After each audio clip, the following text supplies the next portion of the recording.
What's going on, everybody? It's Phil here, and welcome to this week's AEW Continental Classic recap. This is, of course, for the first week of the AEW Continental Classic for 2024, and I have to say, we kicked things off pretty nicely. We started off in the Blue League on AEW Dynamite this past week, as we saw Shelton Benjamin take on Briscoe, and Shelton Benjamin was able to pick up the victory, earning himself 3 points within the field. Later on that same episode of AEW Dynamite, Gold League action took place as we saw Claudio Castagnoli, 1/3 of the Trios Champions, take on Ricochet.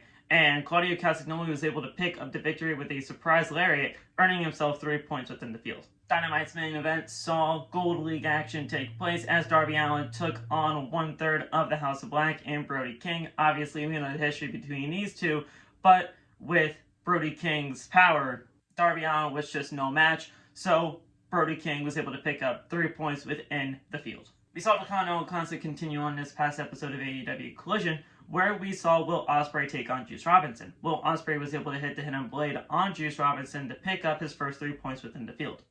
Then we saw some Blue League action on AEW Collision as Kyle Fletcher took on the Beast Mortos, and Kyle Fletcher single-handedly picked up the victory, earning himself 3 points within the Blue League. And then to end the first round of the Continental Classic, we saw a clash between two champions in the main event of AEW Collision. The AEW Continental Champion Kazuchika Okada took on TNT Champion Daniel Garcia, and in what was an amazing match, it ended in a time limit draw. That time limit draw will earn both of them 1 point. In Week 1, the Gold League stands as follows. Will Ospreay, Claudio Castagnoli, and Brody King all picking up 3 points, while the other members of the field are fighting from behind. And when it comes down to the Blue League, 2 members of the field have 3 points in Shelton Benjamin and Kyle Fletcher. The 2 champions in the Blue League are at 1 point, while the rest of them are fighting from behind.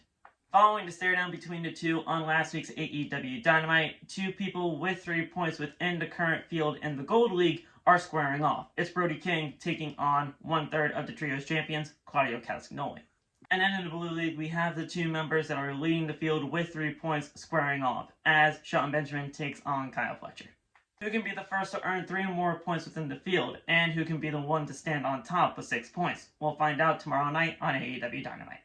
That's your Week 1 recap for the AEW Continental Classic. We'll see you guys next week.